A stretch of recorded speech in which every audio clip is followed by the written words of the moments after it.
Donald Trump subirá los aranceles al 25% a México y Canadá. Hace unas horas acaba de amenazar también a los BRICS, diciendo que los BRICS quieren alejarse del dólar y Estados Unidos solamente ha estado sentado viendo de lejos, que por lo tanto se preparen también para los aranceles. Muchos expertos, especialmente expertos que se inclinan al ideal político de izquierda, se la han pasado compartiendo todo el tiempo que los aranceles únicamente le afectan a Estados Unidos. Yo he tocado estos temas sobre los aranceles y me tachan de ignorante. Por eso ahora tengo una pregunta y quiero que me contesten en los comentarios con argumentos sólidos, por favor, de una manera lógica. Si los aranceles que Donald Trump quiere ponerle o le pondrá a estos países le afectan a los estadounidenses, si estos políticos de izquierda señalan a Estados Unidos y le dicen a quien vas a afectar con los aranceles es a tus ciudadanos, ¿por qué entonces cuando este anuncia esos aranceles, su respuesta inmediata es: entonces nosotros también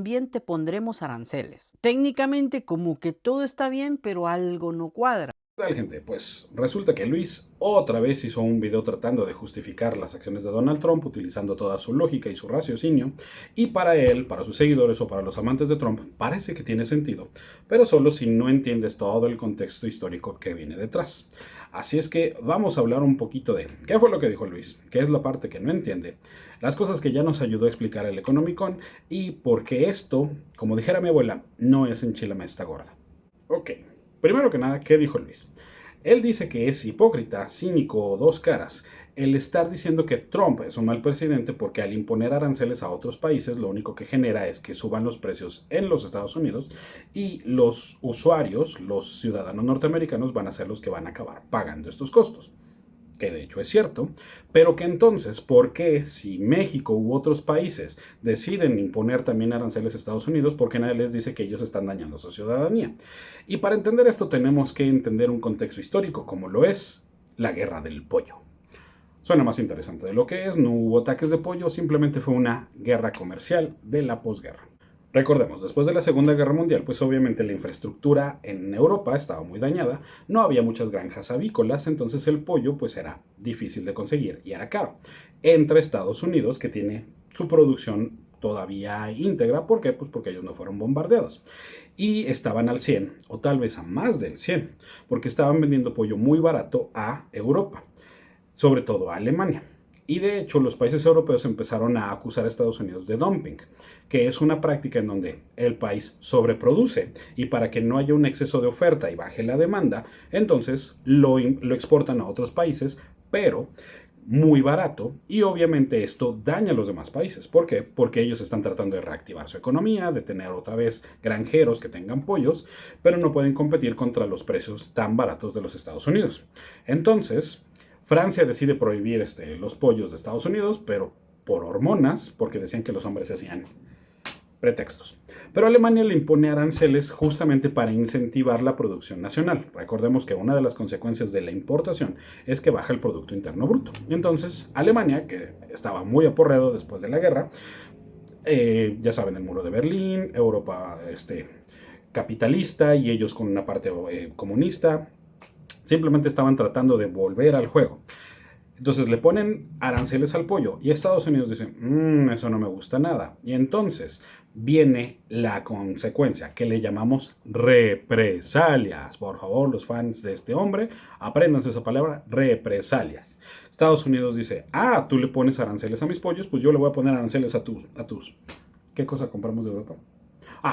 Papas, brandy y esas camionetas que les gustan tanto, esas como las Volkswagen, pero todas las camionetas ligeras les vamos a poner impuestos.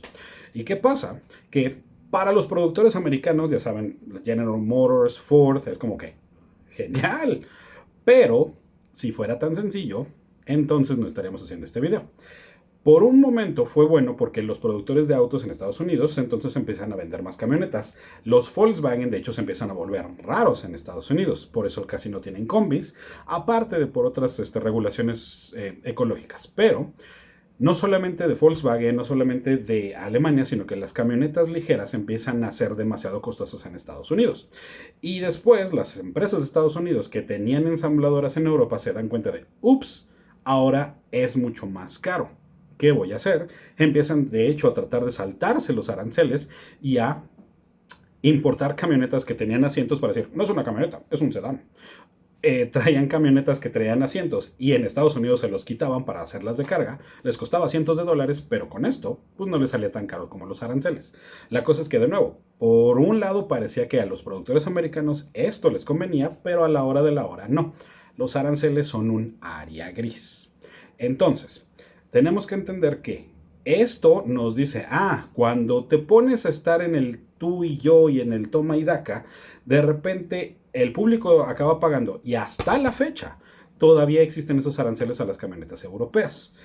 Y por eso ahora esas camionetas se importan de Canadá y de México. Y ahora Trump quiere ponerle aranceles a Canadá y a México. La gente dirá, pues ese es el punto, que al dejar de importar autos de México, Canadá o Europa, se va a revitalizar la industria automotriz en Estados Unidos, resurgirá de sus cenizas como el Fénix y ya no necesitaremos otros países.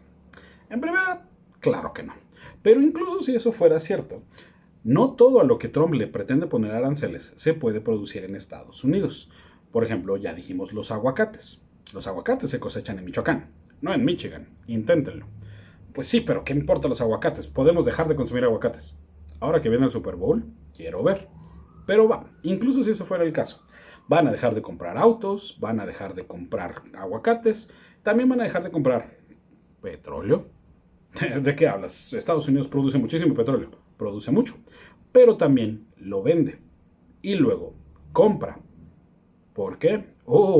Porque Estados Unidos no tiene algo que ha tratado de obtener desde hace mucho, que es la suficiencia energética. Les explico muy a grandes rasgos. Para una explicación más a fondo, pregúntenle a la Inge de Pemex, la voy a etiquetar. Básicamente, Estados Unidos produce diferentes tipos de petróleo.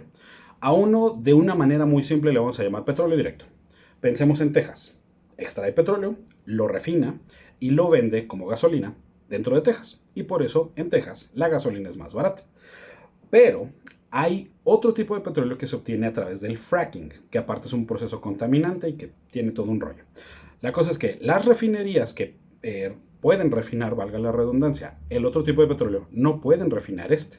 Y Estados Unidos tiene su mayoría de infraestructura para refinar el petróleo directo. Entonces, ¿qué pasa? Que Estados Unidos produce mucho petróleo que en realidad no puede procesar.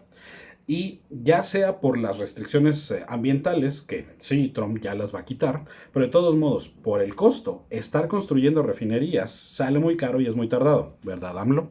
Entonces, le sale más fácil vender este petróleo y comprar del que sí puede refinar. ¿Y a quién se lo compra? Pues a varios países. Por ejemplo, en la costa oeste, en California, refinan petróleo que viene de Argentina, Sur Corea, México, Colombia. En el norte, refinan petróleo que viene de Canadá. Y en la costa este, petróleo que viene de Arabia Saudita. ¿Y a qué países está amenazando Trump ponerle aranceles? México y Canadá, que se supone que entran en vigor en unas horas. Amenazó con ponérselos a Petro, en Colombia, que ya dobló las manitas, pero su negociación es, te voy a poner impuestos del petróleo que compro de ti y que necesito. Y ahora también está amenazando ponérselo a los BRICS. Brasil, Rusia, India, China y Sudáfrica, pero que aparte tienen otros miembros como Arabia Saudita. ¿Y a quién más le compra petróleo a Estados Unidos? Arabia Saudita. Y no es solamente que, vas a comprarlo más caro por ponerle impuestos. Estás yendo en contra de tus socios. México y Canadá tienen el Tratado de Libre Comercio.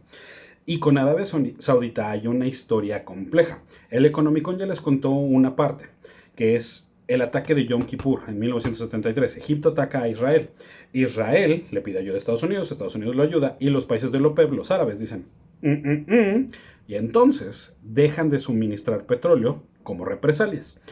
En el 74, Estados Unidos va y habla con Saudita y dice, a ver, somos compas. Sí, pero tú empezaste. No, debemos de poder arreglar esto. Ok, yo te sigo dando el suministro, pero quiero que tú me defiendas de Irán. Pero los dos son árabes. Sí, pero Irán está loco. Va. Yo te defiendo de Irán. Yo hago que no pueda desarrollar armas de destrucción masiva, pero también me vas a hacer otro favor. En la OPEP, todas las transacciones de petróleo se van a hacer con dólares, porque eso estabiliza la moneda. Y ese era el acuerdo, que expiraba en el 2024. Y no es que ya se hayan dejado de hacer las transacciones enteramente en dólares, pero China ya ha empezado a querer comprar con yuanes. Entonces, aunado a eso, ahora Estados Unidos le pone aranceles a Arabia Saudita, pues va a decir, a ver, tú y yo tenemos un acuerdo. Y acuérdense, Trump sabe de ese acuerdo porque cuando empezó su gobierno la vez pasada, le puso el Muslim Ban. Vetó a los países árabes de entrar a Estados Unidos. Pero ¿a quién creen que no vetó? Arabia Saudita. Porque es pendejo, pero no tan pendejo. O tal vez sí, porque ya se le olvidó. Entonces, gente, si no entienden de estos contextos y estas historias, ¿cómo creen que pueden simplemente decir, lo que pasa es que todos son hipócritas y mi cabecita de pañal en realidad es muy sabio y sabe lo que está haciendo? La neta, no.